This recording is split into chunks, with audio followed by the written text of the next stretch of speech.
everyone, welcome back to my channel. Happy new month to each and every one of you.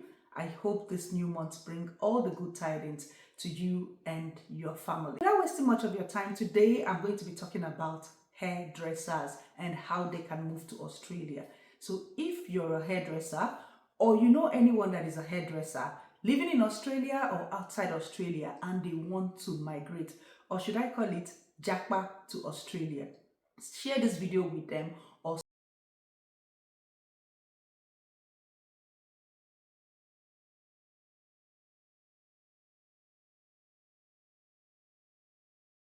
Australia. But one thing is that most people don't know where to start from, and some of them might have the qualification and the experience but did not know how they can do it to come to Australia. This video is to show you how you can find your occupation, how you can find if you're eligible, and also how you can find your assessing authority that will assess your qualification. And yes, you need to have a qualification as a hairdresser for you to be able to move to Australia with this visa. Another thing I want to mention is whether you're working for yourself or you're working for an employer, you can actually migrate to Australia. So if you have your own business, make sure that your business is registered under CAC. That's if you're in Nigeria. If you're not a Nigerian and you're maybe from any other country, make sure that your business is registered with the right authorities, okay? And also make sure that you're keeping in touch with every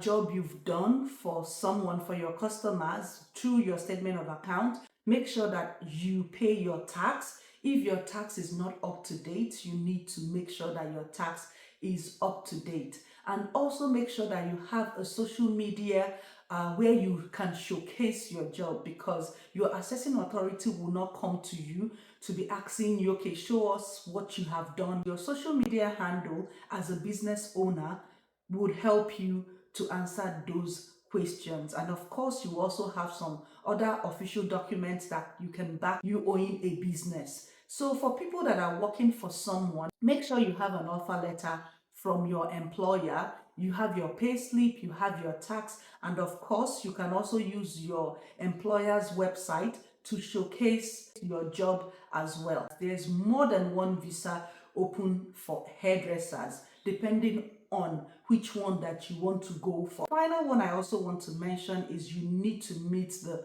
Home Affairs eligibility. Home Affairs eligibility is whereby you score the minimum of 65 points, you are under 45 years, and you're willing to write the English language test. So if you can navigate all that, then there is nothing holding you from doing your assessment as a hairdresser. So I'm going to take you to the Home Affairs website. That's the correct Home Affairs website. I have seen a lot of people go through other agencies that they see through the Google app, but I'm going to be showing you how you can find your occupation through the Home Affairs website, how you can see your assessing authority. I am going to do all that to make the job easier for you. For those of you that would ask me, what is Home Affairs? Home Affairs is the Australian immigration websites where they talk about everything that has to do with visa in Australia. Whatever kind of visa you want to know about, Home Affairs website is the right place for you to find those visas.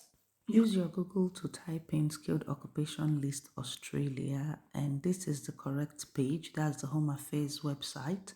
I'm going to be taking you there so you can check it out. So this is how the Home Affairs website looks like, and everything you're getting here is free of charge. Under the skilled occupation list, you see various visa subclasses that you can come to Australia with, and all of them are work visas for people looking for work visa. So you can check them out, and here is an ANSCO code. ANSCO code is a unique code attached to any occupation that you will find in the skilled occupation list in Australia.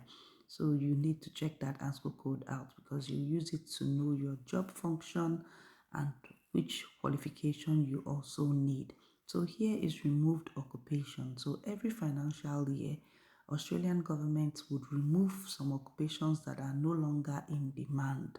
So here is how you can find your occupation. Is either you use the search button, select visa type, or use that one, or you use the occupation A to Z. Occupation A to Z means that you have to start searching the occupation from alphabet A to Z. But that is not what we are here for. So I'm going to use the search button to search for hairdresser. So when I put in hair, it brought out two types. That's hair or beauty salon manager, which is not what I am looking for. I am looking for hairdressers. So at the end, this is hairdresser. And do you remember the answer code that I mentioned? This is the code for the hairdresser. And these are various visas you can come in with as a hairdresser. 190, 491, 494, they are all there. And your assessing authority is Trade Recognition Australia, that's TRA. So I'm going to also show you guys how you can navigate that. But first, let us go back to ANSCO code. I will click on it to know the job function and the qualification that we need. So it has taken me to another site where we can go through to read what hairdressers are required to have to practice in Australia. So in Australia, you need certificate 3 and at least 2 years of the job training for you to qualify. So if you're in Nigeria and you went to Yabatech or vocational training for up to 2 years, even government training college, and you studied hairdressing up to 2 years, you can use your qualification and experience to apply for any of these visas that we saw here. So these are the job functions that you need to have as a hairdresser. So we're going back so I can show you guys how you can find your assessment authority. TRA is your assessment authority. Once you click there, it will get you a link, and if you click on the link, it will direct you to the website. Please, when you get to the website, don't just go and assess for anything. Read all the information there before you can do your assessment. And they also have various programs, so you have to be sure the one that's suitable for the visa you're coming in with. And the one I will advise you to go for, whether you're in or outside Australia, is to go through the migration skill assessment. So I'm going to click on it, and it's going to show us what is required of us to do. So you see the eligibility before you apply. So when you click on the eligibility, you will see this MS applicant guidelines. Please be sure you read everything about it. I have to even open it for you guys to see. So this is the MS guideline, and it has different attachments. That's PDF or doc. Choose the one that is suitable for you. There you will see how you can process your application, also the documents that is required of you to do this assessment, and also if you're self-employed, this is what you need to do. So all those informations are under the MS guideline, and even the fee, how much it will be to do your assessment, they are all written there.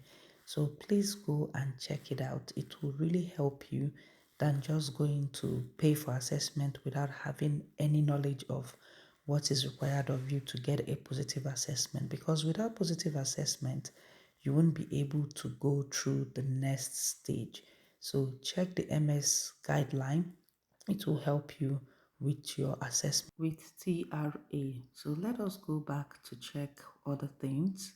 Before you apply, you need to also check it out, how to apply, and after you have applied. So these are all the useful information that you need. I also wanted to show you guys that hairdresser is also in the skill priority list in Australia. So I went to another page, and here you can see where they stated shortage, regional shortage, and NO for no shortage. And you can also search for the occupation to see how it is in the state where you want to apply. And you can see for this Aborigine and Torres Strait Islander education worker that is only South Australia that is open for it. Every other state and territory in Australia is showing no shortage. So I googled hairdresser, and it's showing that hairdresser is needed in all states and territory in Australia. You can see S, and remember that I said S is shortage.